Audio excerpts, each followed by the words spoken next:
El Antiguo Régimen, el fin de la Edad Moderna.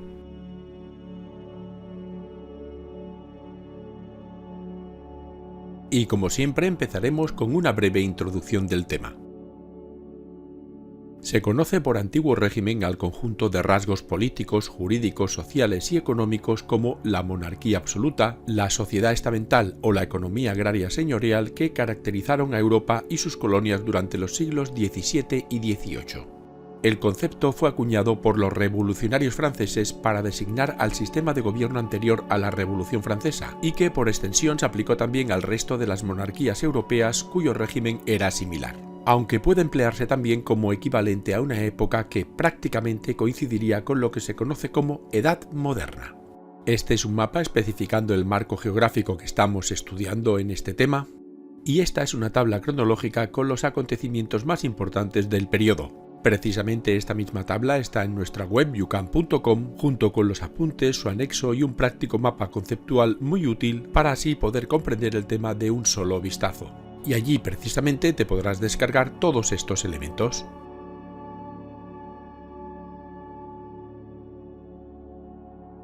Conozcamos ahora cuáles eran las bases del Antiguo Régimen. La sociedad del Antiguo Régimen estaba dividida en estamentos u órdenes, unos grupos sociales de origen medieval determinados por el nacimiento e impermeables, es decir, que no era posible cambiar de un grupo salvo contadas excepciones. Estos eran tres: nobleza, clero y pueblo llano o tercer estado. Los dos primeros, la nobleza y el clero, lo constituían una minoría privilegiada que acaparaba gran parte de los derechos jurídicos y estaba exenta de impuestos, mientras que el pueblo llano, la gran mayoría de la población, carecía de derechos y recaían sobre él todos los impuestos. Se trataba de una estructura piramidal basada en la desigualdad civil e inspirada en el modelo medieval de la función social por estamento, es decir, que los nobles la defendían, el clero rezaba para salvarla y el pueblo llano trabajaba para alimentarla. La nobleza comprendía entre el 2 o 3% de la población según el país. Gran parte de su poder residía en que eran los propietarios de la mayor parte de las tierras, la base de la riqueza económica. Además contaban con concesiones reales fiscales, honoríficas y económicas. Despreciaba al pueblo llano y consideraba el trabajo productivo como algo deshonroso y a evitar. Dentro de ella había una gradación y su nivel de riqueza también era muy diverso, clasificándose entre cortesana, minoritaria más poderosa y con residencia en la corte, de provincias más numerosa y con menor poder, y de toga compuesta por títulos entregados por los reyes a antiguos burgueses. El clero lo formaban los miembros de la jerarquía eclesiástica y apenas alcanzaba el 1% de la población, y además de no pagar impuestos cobraba el diezmo al tercer estado así como las rentas por sus extensas tierras y señoríos. Pertenecer al clero era una de las escasas maneras de poder cambiar de estamento y a su vez se dividía en alto clero formado por los principales dirigentes cuyo origen estaba en la nobleza y bajo clero con un nivel de vida y un origen mucho más humilde. El tercer estado, tanto urbano como rural, era el mayoritario y el más diverso, especialmente en base a su riqueza, aunque todos tenían en común la reivindicación de la igualdad civil. Al ser una sociedad agrícola, el campesinado constituía el grueso de la población, dividiéndose en campesinos libres y siervos bajo régimen señorial. Sus condiciones de vida eran muy precarias y durante el siglo XVIII a menudo empeoraron. Por otro lado, en la sociedad urbana existía también una dicotomía económica. El grupo más rico era la burguesía, aquellos dedicados a la artesanía, el comercio, las finanzas, la administración o las profesiones liberales. Se trataba de un sector muy heterogéneo con formación y experiencia en negocios, por lo que aspiraba a alcanzar el prestigio social del que gozaba la nobleza y a ocupar los cargos de gobierno. Además, en esas ciudades residían las clases populares urbanas, es decir, quienes trabajaban en los negocios y vivían en viviendas propiedad de los burgueses. La economía del antiguo régimen era preindustrial, fundamentada en una agricultura tradicional y de subsistencia. Se practicaba el policultivo con preeminencia de los cereales para elaborar pan y se dedicaba a la producción, al pago de rentas y al autoconsumo. Cuando esta producción menguaba por malas cosechas, se producía una crisis de subsistencia por hambruna, provocando las llamadas revueltas del pan, en las que la población pedía a las autoridades que les suministraran alimentos. El escaso excedente sumado a los deficientes e insuficientes sistemas y estructuras de transporte provocaron que el comercio fuera muy limitado, centrándose en pequeñas ferias locales. Y la producción artesana de las ciudades estaba controlada por los gremios, unas organizaciones medievales de los artesanos de un mismo oficio que controlaba materias primas, precio y salarios. Por tanto, la tierra era la base de la riqueza en el antiguo régimen. Su propiedad estaba permanentemente vinculada a un título nobiliario, a la iglesia, a los municipios o a la corona, no pudiéndose vender ni repartir. El conjunto de tierras de un propietario formaba un señorío y le daba derecho a obtener provecho económico y ejercer jurisdicción. Al conjunto de estos derechos se le denominaba derechos señoriales y eran de obligado cumplimiento para los campesinos que vivían en los feudos. Estos además debían pagar el diezmo a la iglesia y los impuestos al rey, por lo que su capacidad económica era muy limitada. Este periodo se caracteriza por tener un régimen demográfico antiguo con alta natalidad y mortalidad, siendo el crecimiento poblacional muy escaso. Sus causas radican en el desconocimiento de métodos anticonceptivos, la necesidad de hijos que ayudasen en las labores del campo, la subalimentación, la atrasada y costosa medicina y la práctica inexistencia de la higiene pública y privada. La mortalidad infantil y la maternal eran muy elevadas. Las crisis de subsistencia que de manera periódica afectaban al continente, así como las frecuentes guerras sumadas a las enfermedades epidémicas, provocaban fuertes descensos poblacionales por el aumento de la mortalidad, lo que conllevaba crisis demográficas también periódicas. Profundicemos ahora en qué era el absolutismo a nivel político y cuáles eran sus relaciones internacionales. La monarquía absoluta era el sistema político hegemónico de la Europa del antiguo régimen, en el que la autoridad del monarca era completa y provenía de Dios, concentrando todos los poderes del Estado en sus manos, el legislativo, el ejecutivo y el judicial. Al estar todos estos poderes en la figura real, los súbditos estaban sometidos a la arbitrariedad del gobernante, ya que ninguna ley los protegía del despotismo. Y el mejor ejemplo de monarca absoluto fue Luis XIV de Francia, el rey Sol de la dinastía Borbón, una casa real que se instauró en 1713 en España con Felipe V. Para desarrollar su poder, el rey contaba con diferentes órganos de gobierno que le asistían. El Consejo de Estado era el órgano principal y estaba formado por personas de confianza del monarca nombradas por él mismo que le asesoraban y ejecutaban sus órdenes. El Consejo de Estado contaba con secciones especializadas para temas concretos como guerra, finanzas o justicia. Y para los asuntos más específicos del gobierno estaban los secretarios de Estado, unos equivalentes a los actuales ministros. Por último, para el gobierno provincial, los gobernadores e intendentes eran los encargados de ello, acompañados de todo un nutrido cuerpo de funcionarios. Todos estos nombramientos eran por decisión personal y exclusiva del monarca, pudiendo ser revocados cuando éste lo considerara oportuno. Y aunque el rey no debía rendir cuentas ni someterse a control de nadie, su poder también tenía unos límites. Y estos eran 4: la ley divina, el derecho natural, las leyes fundamentales del reino y los parlamentos. Estos últimos eran unas instituciones de origen medieval que representaban a los 3 estamentos y que solían tener atribuciones fiscales, aunque su poder variaba de un reino a otro. Precisamente en el siglo XVII los parlamentos de Inglaterra y Holanda se enfrentaron a sus respectivos reyes por considerar que estos se habían excedido en sus poderes y llevaron a cabo revoluciones que establecieron monarquías parlamentarias donde el parlamento controlaba al rey y se dieron mejoras en la economía. En 1700 falleció Carlos II de España, el último rey de la Casa de Habsburgo, sin descendencia legítima directa, por lo que estalló un conflicto entre los dos pretendientes al trono español, Carlos de Austria y Felipe de Anjou. Las potencias europeas se alinearon con uno u otro aspirante al trono para evitar perder su influencia en el contexto internacional o que apareciera un rey con demasiado poder, al unir el imperio español con el alemán o con la corona francesa. Este conflicto armado recibió el nombre de Guerra de Sucesión Española y finalizó con la firma de los tratados de Utrecht y Rastatt. Con estos acuerdos, Felipe V de Borbón fue coronado rey de España a cambio de que se entregaran las posesiones españolas en Europa y Austria y Saboya. Pese a esto, Gran Bretaña fue la gran beneficiada al ocupar varios enclaves estratégicos españoles como Gibraltar y Menorca, poder participar en el comercio español con América y obtener el monopolio del comercio de esclavos africanos. De esta forma se consiguió un equilibrio en Europa entre las dos grandes potencias del siglo XVIII, Francia y Gran Bretaña, repartiéndose tanto una como otra diferentes áreas de influencia. Este equilibrio, sumado a un eficiente sistema diplomático y una bonanza económica, sirvieron para que el siglo XVIII fuera inusualmente pacífico en la historia europea, aunque esto no quita que hubiera conflictos armados como la Guerra de los 7 Años u otros de carácter colonial, especialmente en Norteamérica. El parlamentarismo inglés fue un ejemplo de estos nuevos cambios que se iban a producir.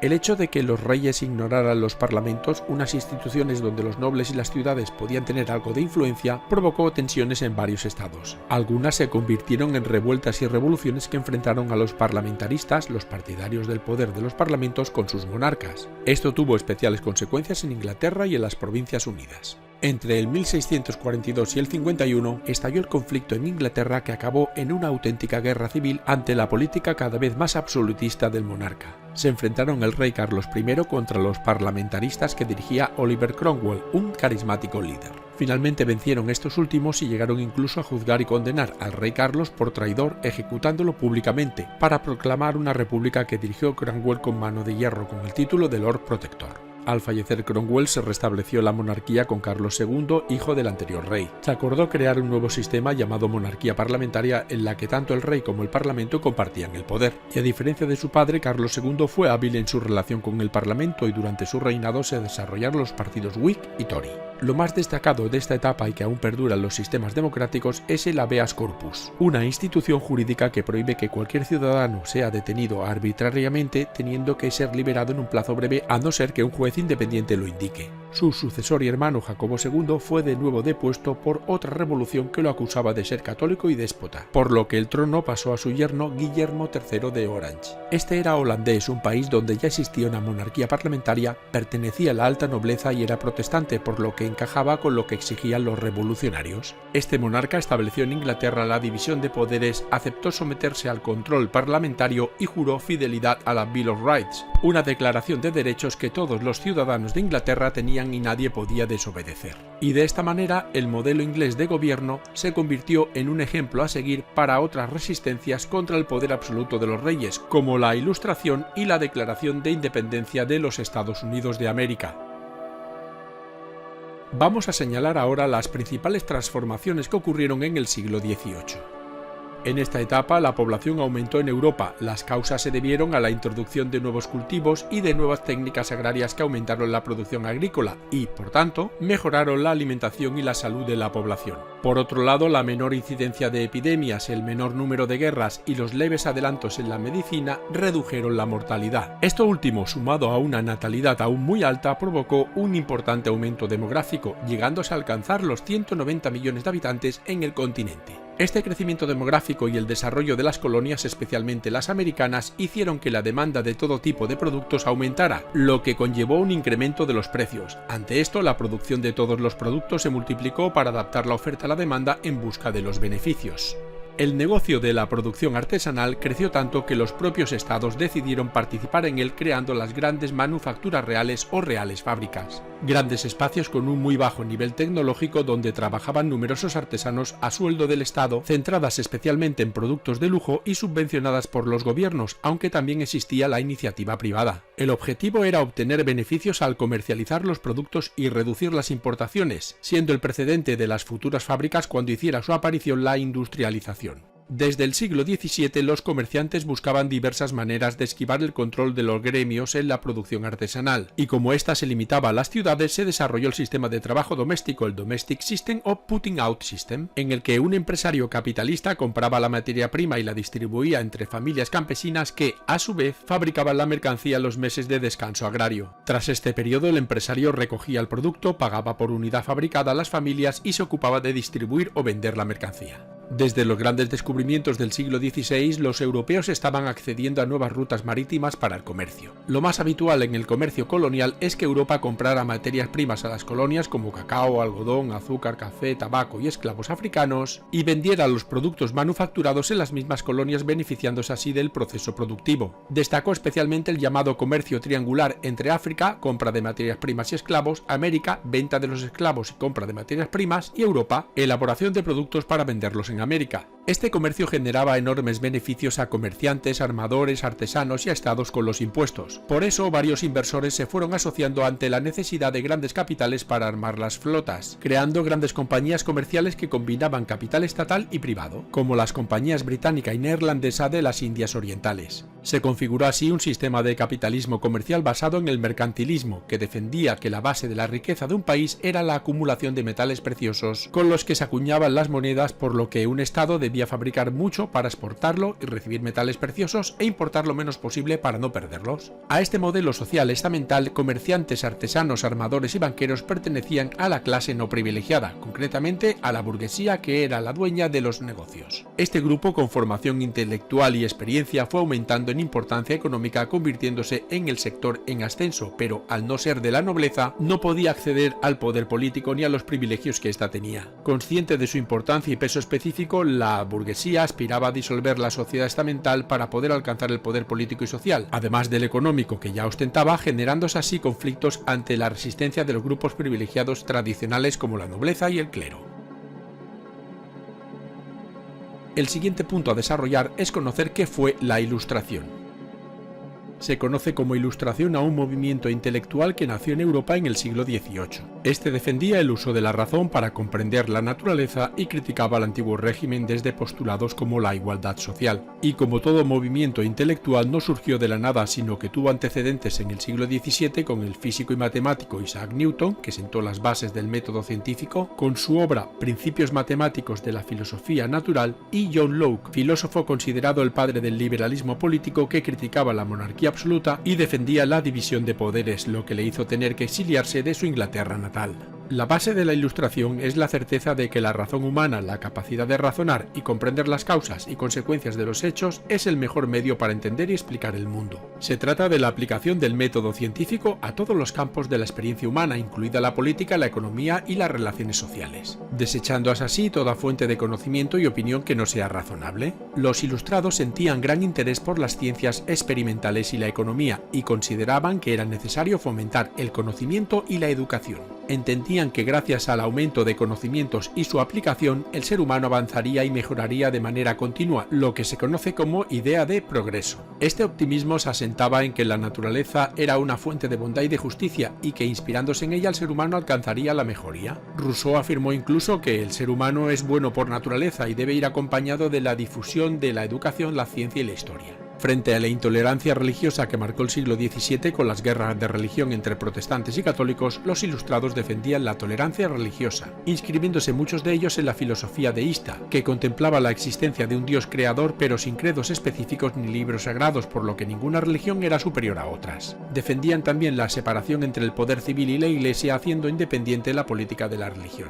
La aplicación de la razón humana a la estructura social les llevó a defender la movilidad social, rompiendo los rígidos límites de los estamentos, defendiendo así la igualdad civil y de derechos y entendiendo también que los méritos y el esfuerzo personales individuales eran los que tenían que favorecer el estatus social, no el hecho de pertenecer a una familia u otra. Este nuevo modelo social se articulaba en torno a la libertad individual y a la igualdad social, dos conceptos auténticamente revolucionarios en el antiguo régimen. En el ámbito económico, los ilustrados apoyaban la fisiocracia frente al mercantilismo existente. Los fisiócratas defendían que la principal riqueza de un país era la tierra y su aprovechamiento, y que la economía debía regularse a sí misma, sin la intervención de los estados, sino a base de iniciativa privada. Estas ideas atrajeron a la burguesía, que veía reflejadas sus aspiraciones de romper con el modelo estamental y alcanzar el poder político y el prestigio social, por lo que las apoyaron y difundieron. La relevancia de la Ilustración fue enorme, siendo la base ideológica de la Revolución Francesa y de la independencia de los Estados Unidos, y gracias a los ilustrados se configuró el liberalismo político con base filosófica y racional. Rousseau fue el personaje más influyente, defendiendo la idea de la bondad humana y la necesidad de que los estados se articularan en base a un contrato social entre gobernados y gobernantes gracias al principio de soberanía nacional, es decir, que la legitimidad para dirigir un estado proviene del conjunto de sus ciudadanos y no de una divinidad ni de la fuerza, y que estos la delegaban en unos representantes. Sus obras más destacadas fueron publicadas en 1762, Emilio y el contrato social. El barón de Montesquieu fue un noble ilustrado que defendió en su obra El espíritu de las leyes la división de los poderes del Estado entre distintas instituciones para evitar la arbitrariedad y garantizar los derechos de los ciudadanos. Voltaire fue el ilustrado más combativo, defendía con ímpetu la libertad de conciencia y tolerancia de ideas frente a la religión. Su principal obra fue Cartas filosóficas y tras este hecho comenzó la Ilustración en Europa. Destacaron también François Quesnay en Fisiocracia y Madame de Lafayette y Olympia de Gouges como escritoras y activistas del papel de la mujer en la Ilustración. Esta última publicó la obra Declaración de los Derechos de la Mujer y la Ciudadanía, uno de los primeros documentos históricos que proponía la emancipación femenina en el sentido de la igualdad de derechos o la equiparación jurídica y legal de las mujeres en relación con los varones. Para la difusión de las ideas ilustradas fue fundamental la enciclopedia que llevaron a cabo Diderot y d'Alembert y que recopilaba buena parte de los saberes de la época usando la metodología ilustrada. Ante el atractivo de estas ideas, algunos monarcas europeos intentaron unificar la autoridad real con la idea del progreso racional de la Ilustración, el despotismo ilustrado, que surgió como consecuencia de la síntesis entre absolutismo monárquico y la filosofía de la Ilustración. Dichos monarcas fueron Federico II de Prusia, Catalina II de Rusia, Carlos III de España, José I de Portugal o Gustavo III de Suecia. Estos reyes absolutos centralizaron la administración de sus territorios, racionalizándola para hacerla más eficiente, fomentaron la educación y modernización de la economía, desarrollaron la agricultura y la producción manufacturera y facilitaron la libertad comercial. Pero estas reformas tenían una fuerte contradicción en sí mismas, ya que aceptaban una parte de la Ilustración pero rechazaban su esencia en lo que respecta a la igualdad social y política, al mantener el absolutismo estamental, por lo que no convencieron a los burgueses y sirvieron de argumento para las posteriores revoluciones liberales que acabaron con el antiguo régimen. Para esta teoría, la finalidad del Estado consistía en conseguir la felicidad del pueblo pero sin la participación de éste en política. Todo para el pueblo, pero sin el pueblo. El Estado debía promover la riqueza por medio de reformas llevadas a cabo por el rey y sus ministros, y cronológicamente abarca desde 1740 hasta 1789. Y el culmen de todos estos cambios fue el nacimiento de los Estados Unidos como país.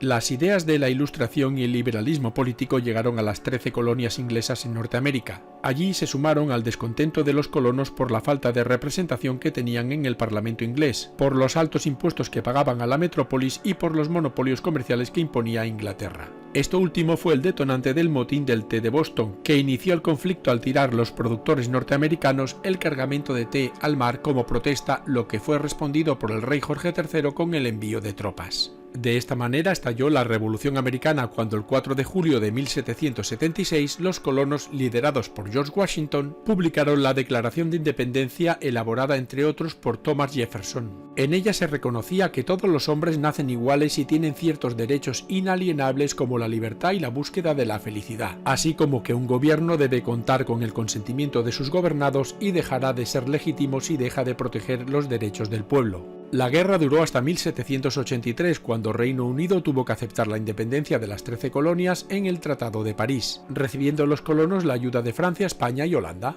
En 1787 se publicó la Constitución de los Estados Unidos de América, en la que por primera vez se establecía la soberanía nacional y la división de poderes, siendo elegido en 1789 Washington como primer presidente. Fue, en definitiva, la primera constitución que se basaba en las ideas del liberalismo con una amplia carta de derechos y constituyó también un modelo fundamental para la Revolución Francesa y los movimientos independentistas del resto de América.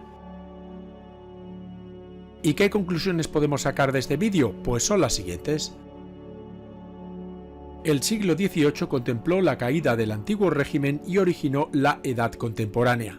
El antiguo régimen era una sociedad estamental cerrada y jerarquizada, económicamente cerrada e intervenida por el mercantilismo, cuyo motor era la agricultura, políticamente basada en el absolutismo monárquico y cultural e ideológicamente dirigida por la Iglesia y la unión indisoluble del trono y el altar. Pero los cambios sociales, el ascenso de la burguesía, económicos, la revolución industrial y el capitalismo, políticos, la revolución liberal burguesa e ideológicos, la Ilustración, provocaron un giro de 180 grados. La sociedad actual, tal y como la conocemos, sería impensable sin los preceptos que hicieron caer el antiguo régimen. Y esto ha sido todo. Si quieres ver más vídeos como este, entra en youcan.com. Muchas gracias por tu atención.